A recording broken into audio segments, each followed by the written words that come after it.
Canada और America में जिस तरह खालिस्तानी गतिविधियां बढ़ रही हैं, खालिस्तान फ्रीडम रैली निकाली जा रही है, भारतीय दूतावासों मिशनों को निशाना बनाया जा रहा है। एक खबर में और देख रहा था कि यूके में किल इंडिया रैली कोई निकालने की घोषणा हो गई है। इसे कैसे देखते हैं आप? पहली बात तो ये कि ये कर कौन रहा है जी, कर कौन रहा है, क्यों कर रहा है, और ये 2-3 देश ही हैं जी, जहां पर कि ये ज़्यादा है, जी, कनाडा और यूके।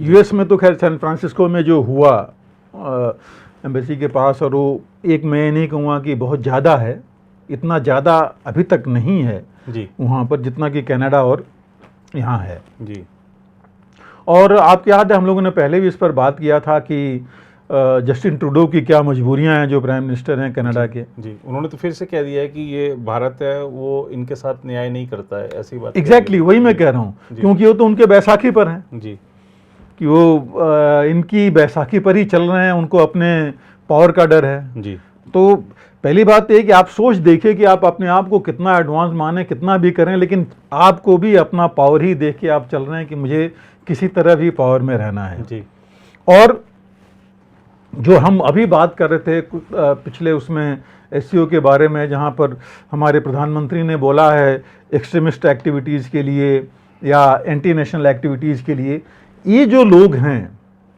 भारत का देखिए ज़्यादा नहीं बिगाड़ पाएंगे, पहले भी नहीं कर पाए, अभी भी नहीं कर पाएंगे, तो बड़ा क्लियर है। लेकिन करेंगे, नुकसान किसका होगा?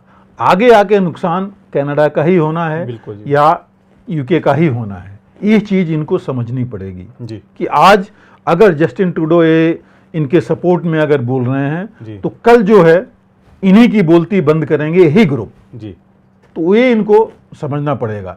इनकी नहीं होगी तो इनके बाद वालों की होगी, लेकिन होगी कभी ना कभी। तो ये एक चीज़ जो है इनको समझनी पड़ेगी।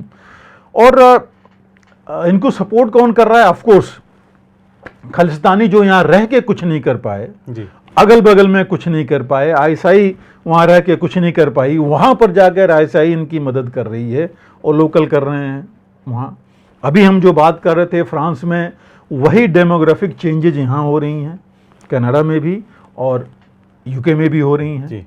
तो ये चीज़ें नुकसान तो उन्हीं का होना है जी। और जो चीज़ अगर हम ये कहें कि ये बाहर से लूट के ले गए थे इंग्लैंड या बाकी कंट्रीज, अब उन्हीं का चीज़ ये लोग लूट रहे हैं जी। हम नहीं कर रहे हैं जी। हमारी चीज़ है, लेकिन जो इनके रिफ्यूजीज या इनके जो बाकी ऐसे लोग हैं एक्सट्रीमिस्ट, वो इनको लूट रहे हैं। और ये अभी इनको नहीं पता लगेगा, बाद में पता लगेगा जी। आफ्टर ऑल एक तरफ से आप देखिए रशिया यूक्रेन वॉर में क्या हो रहा है, रशिया तो लुट रहा है, लेकिन वो अमेरिका और नाटो को भी तो लुटवा रहा है ना जी। उनका भी सब कुछ, सारा पैसा से लेकर हर कुछ यूक्रेन में जा रहा है जी, जो इनके पास रहता। तो वही चीज़ इन ग्रुप्स के द्वारा इनके पास की जा रही है, जो आगे चल करके इनको प्रॉब्लम देगी। और ये बड़ा क्लियर है कि इसमें मैं दोबारा रिपीट करना चाहता हूं कि इंग्लैंड और यूके में बैठ के ग्रुप्स भारत का कुछ नहीं कर पाएंगे जी, क्योंकि हमारे पास इतनी मजबूती आर्थिक, मानसिक और जो हम कहेंगे अपने हमारे फोर्सेस की हो रखी है जी, कि वो कुछ छोटे मोटे तो हर चीज़ रोक नहीं सकते, बट आगे नहीं बढ़ पाएंगे। ये तो मैं कहूँगा कि तकरीबन साफ है। अभी एक दिन पहले भी आया था शायद खबर कि अमेरिका में शायद रोड्स की हालत खराब है, तो भी एक कोई एक्सीडेंट। आप देखिए वहाँ क्यों गरीबी की बात कीजिए आप जी, अमेरिका इंग्लैंड की बात कीजिए, कहीं सामने नहीं आता उनकी रोड्स, और कई जगहों पर जाके आपको देखिए कि क्या हालत है जी। लेकिन ये जो चीज़ है जो कनाडा में हो रही है, ये आगे चल के मैं काफ़ी वो हूँ कि इनको बहुत ज़्यादा नुकसान डालेगा। और जो इनके लीडर्स हैं जी, उनको भी ये समझना पड़ेगा, रैलीज आप निकाल सकते हैं, कर सकते हैं, उससे आपको मिलेगा क्या जी, कहाँ पर किसको दिखा रहे हैं आप। और भारत तो बड़ी साफ बोल दिया है, जयशंकर ने, हमारे जो फॉरेन मिनिस्टर ने, तो बहुत साफ इनको बोल दिया है जी, कि भाई ये तो मतलब हम बर्दाश्त नहीं करेंगे।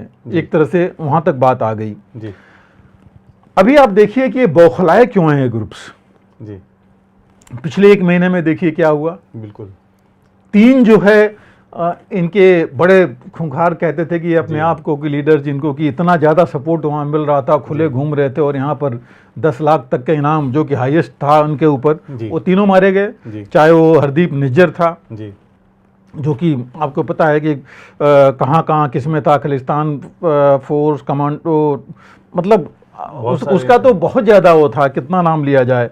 15 जनवरी को आपको पता है जो ये खंडा था, खंडा भी, उसके बाद पन्नू, तो ये लोग कोई ऐसा नहीं था जो कि इससे पहले मनिंदर धालीवाल पहले, तो ये सब चीज़ें जितने भी लोग थे, अगर भारत इतना, मैं नहीं कहूँगी भारत ने कराया है, जो भी है। अभी एक चीज़ और मैं कहना चाहूँगा इसमें कि सिर्फ ऐसा नहीं है, अब इनके बीच में भी इंटर गैंग राइवलरी भी हो गई है। बिल्कुल। क्योंकि इन ग्रुप्स को बाहर जाके लगा है कि इनको अभी हर एक आदमी पावर और पैसा ढूंढ रहा है, रादर मैं कहूँगा अदर वे अराउंड, पैसा और पावर।